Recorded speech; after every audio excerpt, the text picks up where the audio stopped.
Hello, everyone, and welcome back to my power ranking series for my number 11 team. We're going to be looking at the New Orleans Saints. All right, so it's definitely some interesting stuff here for the Saints. Having to let go of Teron Armstead is not great. They do have James Hurst, who's kind of shown some pretty good competency as kind of that extra tackle or swing tackle. So do note that he is here. They traded up to get Trevor Penning. He's interesting. He's definitely got some issues. He tends to be very over aggressive, which allows him to be beat on the outside. So there is issues with that. He's come to a good spot that they often have developed these guys pretty well. So I don't think there's going to be that huge an issue. But do keep in note, he definitely had, when we're talking about the top tackles in that class, there is a pretty significant drop off. We talk about Cross, Aquanu, and Neal. After those top three, there is a big drop off to get to Penning, and then he was kind of in a small group, and then there's another pretty big drop off. So the Saints kind of came up knowing that they were not going to get a top guy, but they got one of the better guys. We'll see how he performs here. Andres Pete, they paid him highly, but he's never really performed overly well. He's kind of just performed at average level guard play. To sometimes below average. He's had some rough games every now and then, but we'll see. They're paying him highly. I would not be surprised if they find a way to, get rid of him post this season if they can. The money is starting to affect the team. Definitely, you're starting to see it on paper. Eric McCoy, great center, can't complain at all. Cesar Ruiz, I really liked him a lot playing as a center. I'm not overly thrilled that he's playing guard. He definitely has shown some issues playing guard. He still played at almost an average level of play for a guard, and he's still developing. But man, do I wish he was still playing center. Ryan Ramczyk still hanging around. He's still one of the best right tackles in the league. Tackles, one of the best tackles in general. No issues there. Jameis Winston starting quarterback. He's recovering from an injury, so there is some question marks on if that will affect his play. I don't think it will overly affect him. What I do worry though is without Sean Payton to help him offensively here, put guys in their proper position, that he might struggle a little bit more than he has in the past. He's definitely improved though. He's showing that he knows he's starting to learn when to sling it and when to play in structure. That was very evident last season.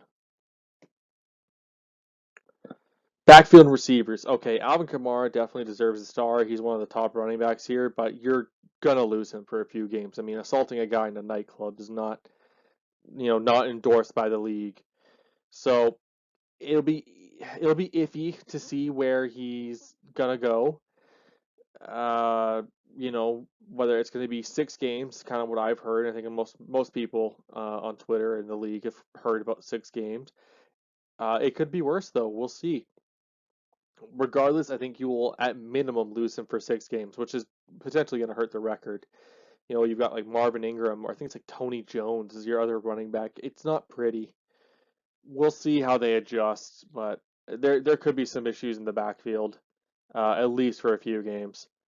Jarvis Landry coming here to play the slot role, I think is totally good. This is actually much more where he plays better is in a pro style offense, not in this West Coast Shanahan type offense. I think that is a much better fit for him, and I think he still has juice left in the tank. I don't think there's anything left, anything wrong with him getting significant play time here. I like the move. Adam Troutman, he's been kind of an underrated tight end. Uh, he kind of is a do-it-all. He's not really that great. At all 3 levels of the receiving field, he does better within one. Sometimes he has some routes in two, like some outside digs. He does better on, but for a tight end that is not really looked at, he definitely deserves a little more respect.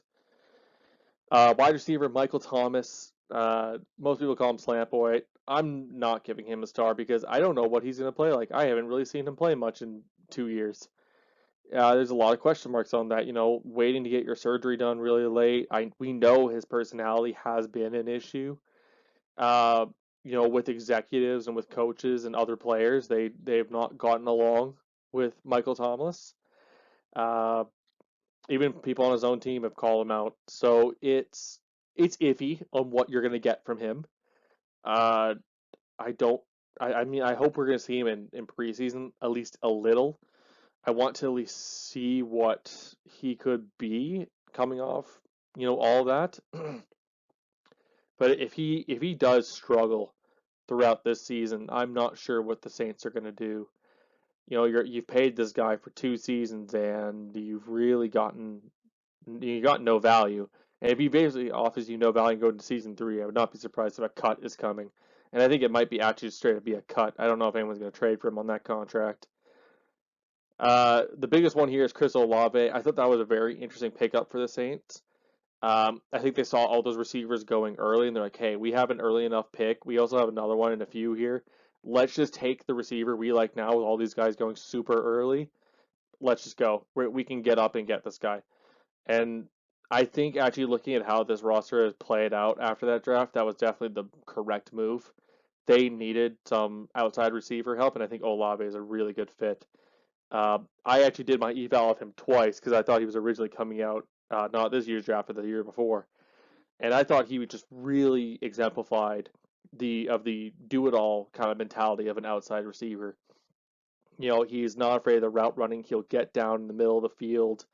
He can take those like catch and go type balls. You can get him on overs. You can get him in a pro style. No issues with Olave at all. I think he fits the scheme very well, and I think there's going to be no issues with getting him involved early and often. Defensive front seven. There's some interesting stuff here. I mean, Marcus Davenport has been a pretty good player, but not trade up and offer up our future in the first type player. You need to see more out of him going into this year. This is kind of make or break for him with this team. At least I think so. There's some stuff there. Cam Jordan still deserves a star, but he's definitely calming down. He's starting to ride that line as well. It's iffy. They can kind of move him a lot. He plays a lot more of that big body edge role, and he really can bully some of these younger tackles still. Uh, but you can see that they are starting to plan for the future. They went and got Peyton Turner because they thought he emulated Cam Jordan pretty well, and he does physically if you look at them and their play styles. It is extremely close. So you can see the Saints are starting to plan for the future and shed some of this cap. Pete Werner, pretty solid as a linebacker. There's some other interesting linebacker prospects here, like Bond, who can kind of play hybrid if they really wanted to. But we'll see. Werner's the more interesting of the two. Or of the backup guys or role player guys I'm gonna talk about. On the interior, David Onyemata, Shy Tuttle. These guys are super underrated IDLs. Like they play stout run defense and offer really good upside in the passing game. Like they know how to fill gaps, shed, push pocket. They are not afraid on these like offenses like to get on the move and get linemen attacking their sides. They can keep up foot speed wise. So I think these guys. This is another very underrated group on the interior, and partially why this Saints defense holds up almost every year. The Saints definitely noticed not having Onyemata for a couple of games last season. A guy I really want to spend a few moments talking about is Demario Davis. This guy gets nowhere near the love he actually deserves. He has been a top linebacker. When I mean top, I mean top five. Like I mean top. He's been a top linebacker, on the other side of 30 for a few years now.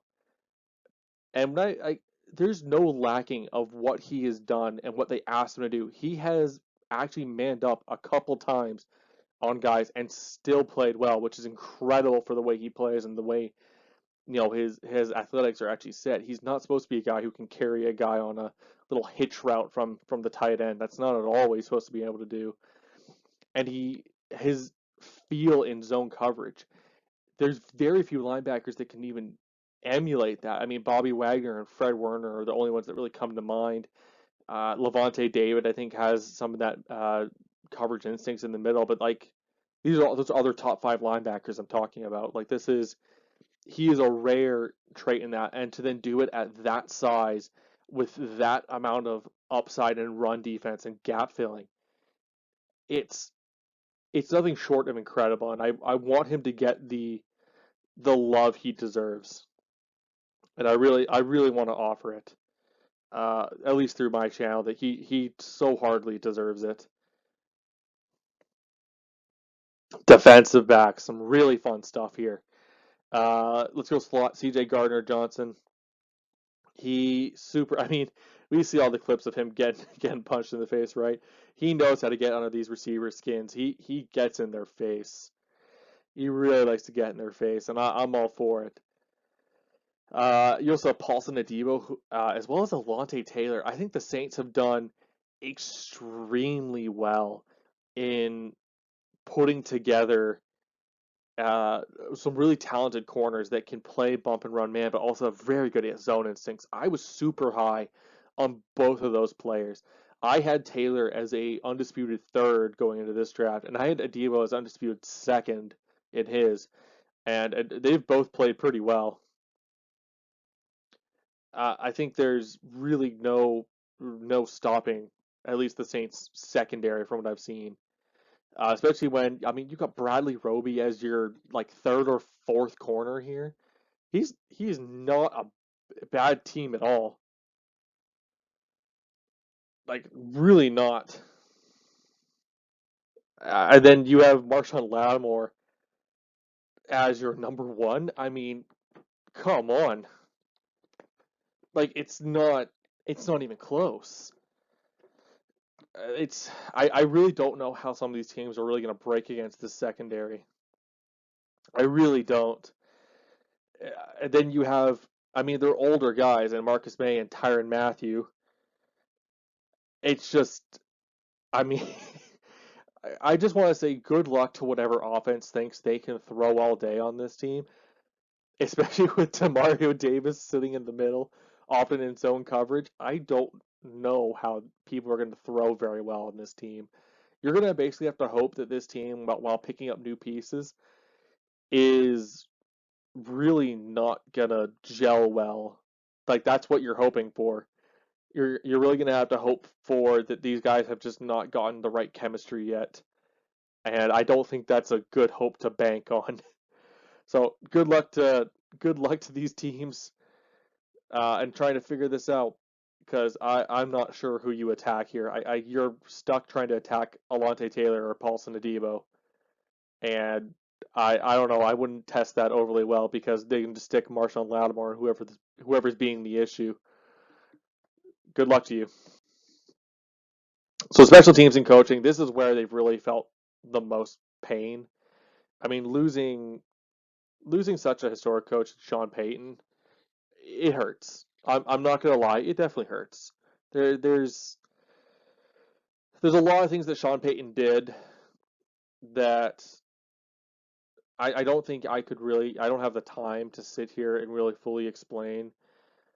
But the best way, the shortest way I can explain it is that he was very aware of how to take players and maximize their ability in whatever, how to say this, when whatever capacity that they actually could work in.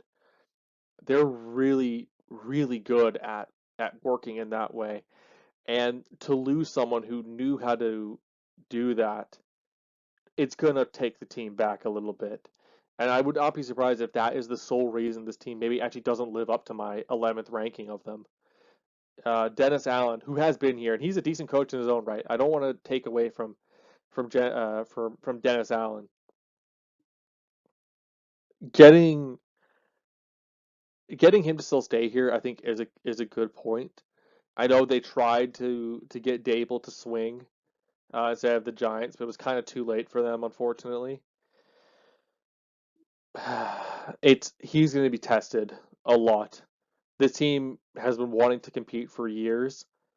They've made the playoffs multiple times, and the expectation is that he does it again. He might have some of the most pressure going into this year, and especially with this coordinator crew, where a couple guys had to be elevated.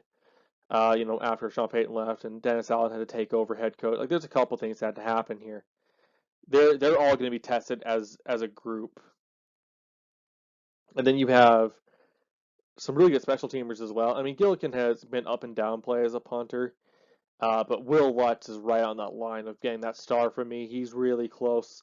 He's got one of the biggest legs in the game. He could really stretch it and get you out some some real tight spots. So a lot of the Saints' woes come from the cap starting to catch up to them and that coaching staff being shifted around a little. I mean, we'll see how this goes in. Rizzy's kind of the only one I feel pretty comfortable with going into this. We'll see how this rocks. So for the team entirely, the team is very highly talented, but as you can tell, I mean, not maybe not from much other teams, that kicking the cap down the road, that tactic is really starting to catch up with them. We saw it catch up with a couple other teams going into the season, and a couple of them I haven't talked about yet, but we saw it with other teams that tried that, like the Giants. It's caught up to them. Same thing with the Vikings. It's starting to catch up to them. They're starting to have to let guys go, or starting to plan to let guys go soon. And it's very likely that the reason Sean Payton decided to call it a career, at least for right now, I don't know if he'll stick to that, is because this team is going to have to go through a slight changeover in talent.